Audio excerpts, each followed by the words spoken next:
24 साल की एज में सबसे इजी चीज पता क्या होती है? शादी कर लेना। और सबसे मुश्किल चीज पता क्या होती है? खुद को इतना स्ट्रांग बनाना कि तुम्हें किसी की जरूरत ही ना पड़े।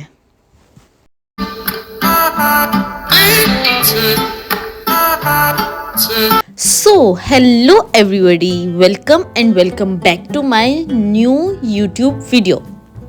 आज का व्लॉग थोड़ा सा डिफरेंट होने वाला है हमेशा की तरह, बट आज स्पेशल ये है कि टाइटल देख के आप लोगों ने ये तो सोच लिया कि भाई आज तो लाइब्रेरी का विजिट होने वाला है। बट आज मैं सिर्फ लाइब्रेरी का टूर नहीं दूंगी, मैं तुम्हें अपनी लाइफ का भी टूर करवाऊंगी। सो सीट बेल्ट बांध लें एंड लेट्स गो। पहले तो ये बहुत सिनेमैटिक सा दरवाज़ा चेक करो आप लाइब्रेरी का, कि बस अंदर एंटर होते ही दिल खुश हो जाए कि भाई आज तो दुनिया उखाड़ के रख देंगे ना। ये है भाई साहब मेरी यूनिवर्सिटी की लाइब्रेरी, और ऑनेस्टली बताऊं तो यहाँ सिर्फ किताबें ही नहीं पढ़ी हुई होती, यहाँ पे हर किसी की एक साइलेंट बैटल फील्ड चल रही होती है। यहाँ लोग सिर्फ पढ़ने नहीं आते, यहाँ लोग अपनी लाइफ को बिल्ड करने आते हैं। ये थे मेरे आज के ग्रुप मेंबर्स जिनके साथ हमने लाइब्रेरी का टूर लेना था। और सुबह सुबह उसके बाद से सुबह सुबह जब तुम यहाँ आते हो ना, तो हर फेस पे एक स्टोरी होती है। किसी का एग्ज़ाम होता है, किसी की डेडलाइन चल रही होती है, कोई सिर्फ खाने पीने के लिए आया होता है बिकॉज इसका कैफ़े जो है ये थोड़ा सा इकोनॉमिकल है, एंड कोई अपने अपने सपने बना रहा होता है। सो यस, यहाँ पे आपको जिस बंदे को पकड़ लोगे उसकी अलग ही स्टोरी सुनने को मिलेगी। जर्मनी में लाइब्रेरी का जो कल्चर होता है वो थोड़ा सा इंटेंस होता है। इंटेंस इन द सेंस कि यहाँ पे लोग 6-6 घंटे एक ही जगह पे बैठे रहते हैं just to dive into whatever they want, और मैं पहले तो नहीं थी, but now I am one of them. क्योंकि कभी कभी मुझे ऐसा लगता है कि बस दिमाग जो है ना वो मेरा हैंग हो गया है। कॉफ़ी मेरी बेस्ट फ्रेंड बन चुकी है और घर से अलग रह रहे हैं, वो एक अलग स्ट्रगल है ना, उसकी तो बात अभी कर भी नहीं रहे हम। यहाँ पे द पर्सन वॉज एक्सप्लेनिंग अस कि आप अगर कोई बुक आपको लाइब्रेरी से चाहिए, एंड पहली बात तो ये कि आप उसको बोरो कर सकते हो फॉर सम वीक्स। अगर आपने उसको बोरो नहीं करना तो ये मशीन्स लगी हुई होती हैं, आप स्कैन करो, अपनी यूएसबी ड्राइव लेके आओ और उसकी जो सॉफ्ट कॉपी है वो अपनी यूएसबी में ले जाओ, देन उसको प्रिंट करवाओ या ऐसे ही अपने लैपटॉप पे पढ़ो, व्हाटएवर दे वांट। तो आप एक बुक का 10% हिस्सा जो है वो स्कैन करके अपने पास पीडीएफ में मंगवा सकते हो वन टाइम में। बट आपके पीछे कोई खड़ा हुआ नहीं होता। अगर आपके पास टाइम है, एनर्जी है, तो आप जितने पेजेस चाहो उतने स्कैन कर सकते हो और जहाँ मर्जी बैठ के पढ़ो। मेरा मसला तो ये है कि भाई मेरे हाथ में किताब होनी चाहिए, मेरे हाथ में कॉपी पेंसिल होने चाहिए, तो फिर मुझे पढ़ने वाली वाइब आती है। अगर आप मुझे कहो कि भाई मैंने कंप्यूटर से देख के या लैपटॉप से देख के देन मैंने अपने दिमाग के अंदर उतारनी है चीज़ें, तो वो पता नहीं कौन से लकी लोग होते हैं जो कंप्यूटर से स्क्रीन से देख के पढ़ के उनको चीज़ें याद हो जाती हैं। मैं तो कभी उनमें से नहीं रही भाई, और मुझे ऐसे लोग बहुत ज़्यादा फैसिनेट करते हैं कि वो कहीं भी कभी भी बैठ के कुछ भी पढ़ सकते हैं और कुछ भी याद कर सकते हैं। मेरी तो आंखें घूमने लग जाती हैं।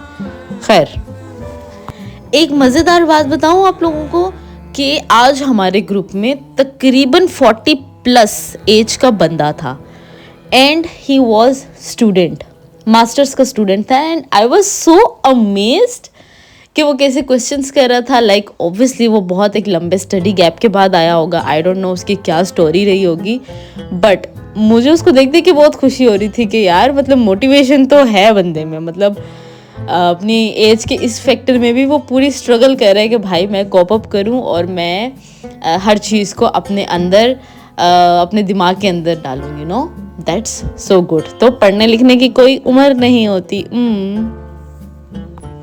खैर, आप यहाँ पे आके अपनी दिमाग की पूरी दही बना रहे होते हो और थोड़ा सा रिफ्रेशमेंट के लिए मोबाइल यूज़ कर लेते हो, इंस्टाग्राम स्क्रॉल करने लगते हो। और इंस्टाग्राम खोलो तो और क्या नज़र आता है आपको? She said yes, wedding vibes, just married. और तुम बस ये सोच रही होती हो कि मैं यहाँ लाइब्रेरी में क्या कर रही हूँ। Like this is the way कि हर कोई इसको चूज कर भी नहीं सकता, यू नो। तो सीन कुछ ऐसे हैं, इसी के तो पैसे हैं कि सच आपको बताऊं तो प्रेशर सिर्फ सोसाइटी का नहीं होता, कभी कभी अपने ही लोगों का होता है।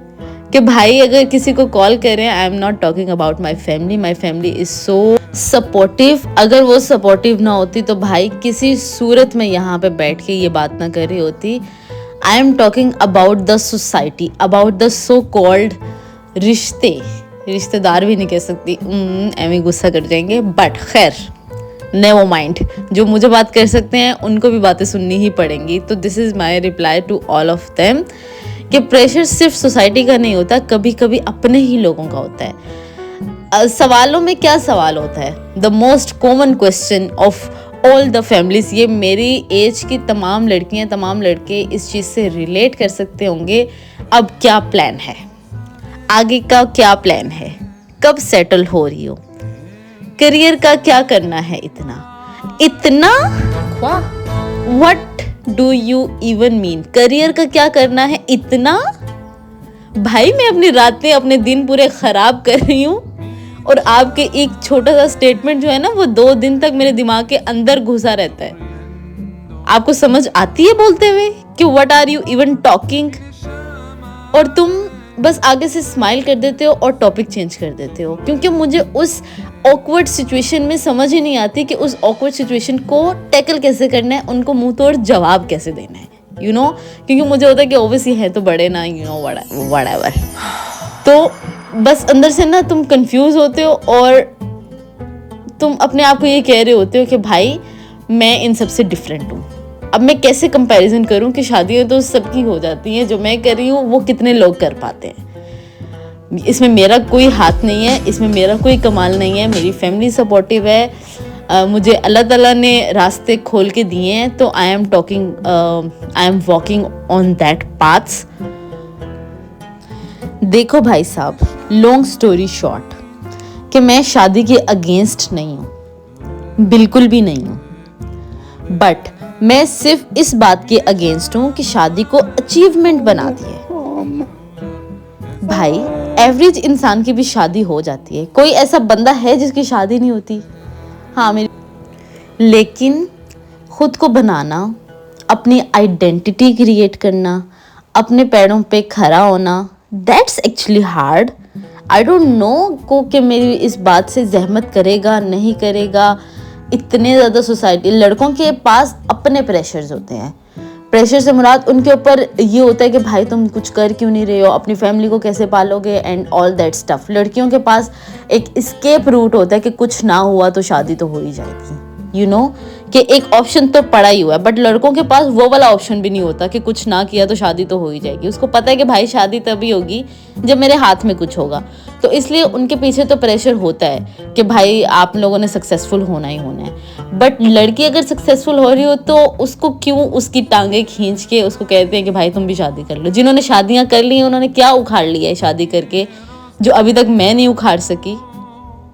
और मैं अभी वो हार्ड चीज़ कर रही हूँ, जो कि खुद को बनाना, अपनी आइडेंटिटी क्रिएट करना, अपने पैरों पे खड़ा होना है। और मैं शायद अभी उसके एक बेसिक स्टेप पे भी नहीं चढ़ पाई, तो मेरे पीछे इतनी आवाज़ें कसने वाले आ गए। आई डोंट नो, मैं अकेली नहीं हूँ। फिर से कह रही हूँ कि मैं अकेली नहीं हूँ, मेरे जैसे और बहुत सारे लोग हैं जो बोल नहीं सकते। तो आई एम जस्ट उन सब की आवाज़ कि भाई साहब अपनी अक्ल को हाथ मारो। अगले से कोई बात करते हुए, अपनी कोई बात पूछते हुए, एक तरीका होता है बात पूछने का, एक होता है तरीका कि भाई हमें तुम्हारी फिक्र है, हमें तुम्हारी केयर है, तो हम इसलिए बात पूछ रहे हैं। एक होता है गॉसिप्स लेना, मिर्च मसाला लगाना कि भाई मैं इससे बात करके अगले 4 लोगों को बात बताऊंगा कि मैंने उससे ये पूछा था। ये कोई अचीवमेंट नहीं है। ये लाइब्रेरी जो है ना, ये मेरे लिए एक बिल्डिंग नहीं है खाली, ये मेरी ग्रोथ का प्रूफ होगा। जब मैं थोड़ा सा सक्सेसफुल हो जाऊंगी, हर पेज जो मैंने पढ़ा है ना, वो मेरी लाइफ का एक स्टेप है भाई। और हाँ, कभी कभी लगता है कि भाई अकेली हूँ, लोनली फील होती है, लेकिन फिर मैं सोचती हूँ कि मैं तो किसी रेस में नहीं हूँ, मैं तो किसी के साथ मुकाबला नहीं कर रही, मेरा तो किसी के साथ कंपैरिजन है ही नहीं है। वैसे एक फनी बात बताऊँ, लोग कहते हैं ना कि लड़कों को शादी से डर नहीं लगता, बीवी से लगता है। मुझे ऐसा लगता है कि हमें शादी से नहीं, हमें गलत टाइमिंग से डर लगता है। एंड लड़कियाँ इस मोर प्रीशियस अबाउट नसीब, कि भाई नसीब प्यारे होने चाहिए लड़कियों के, शादियां तो सबकी हो जाती हैं। हर किसी का लाइफ का टाइमलाइन डिफरेंट होता है यार, हम किसी को एक वो नहीं कर सकते कि एक टाइम फ्रेम नहीं दे सकते। किसने टाइम फ्रेम सेट किया कि भाई इस एज में शादी होगी? एवं अपने से ही, मतलब कि कुछ नहीं है लाइफ में करने के लिए तो शादी कर लो। किसी के लिए 23 पे शादी सही है, किसी के लिए 30 पे सेल्फ डिस्कवरी हो रही होती है, और मेरे तो ख्याल में दोनों ही ठीक हैं। बस प्रॉब्लम तब होती है जब हम कंपेयर करना शुरू कर देते हैं। हर लाइफ एक्सपीरियंस डिफरेंट होते हैं। किसी बंदे को खोल के अगर आप बैठो उसकी स्टोरियाँ सुनो तो आप किसी एक 2-3% उससे अपने लाइफ के जो मामला हैं उसको कंपेयर कर सकते हो। 97% तो हर बंदे की लाइफ डिफरेंट होती है, हर किसी की स्टोरी डिफरेंट होती है। तो हाउ इज़ इट पॉसिबल कि सबके लिए आप एक एज फैक्टर फिक्स कर दो कि भाई इसी एज में शादी होगी? तो बेहतर है, नहीं होगी तो भाड़ में जाओ। तो अगर तुम कभी भी अपनी लाइफ में स्टक फील कर रहे हो या ऐसा लगता है कि भाई सब आगे निकल रहे हैं, मैं ही पीछे रह गई हूँ, तो जस्ट रिमेंबर, तुम लेट नहीं हो, तुम अपनी स्टोरी खुद लिख रही हो। और मैं भी यहाँ भी यही कर रही हूँ, इस लाइब्रेरी में अपनी कहानी खुद लिख रही हूँ।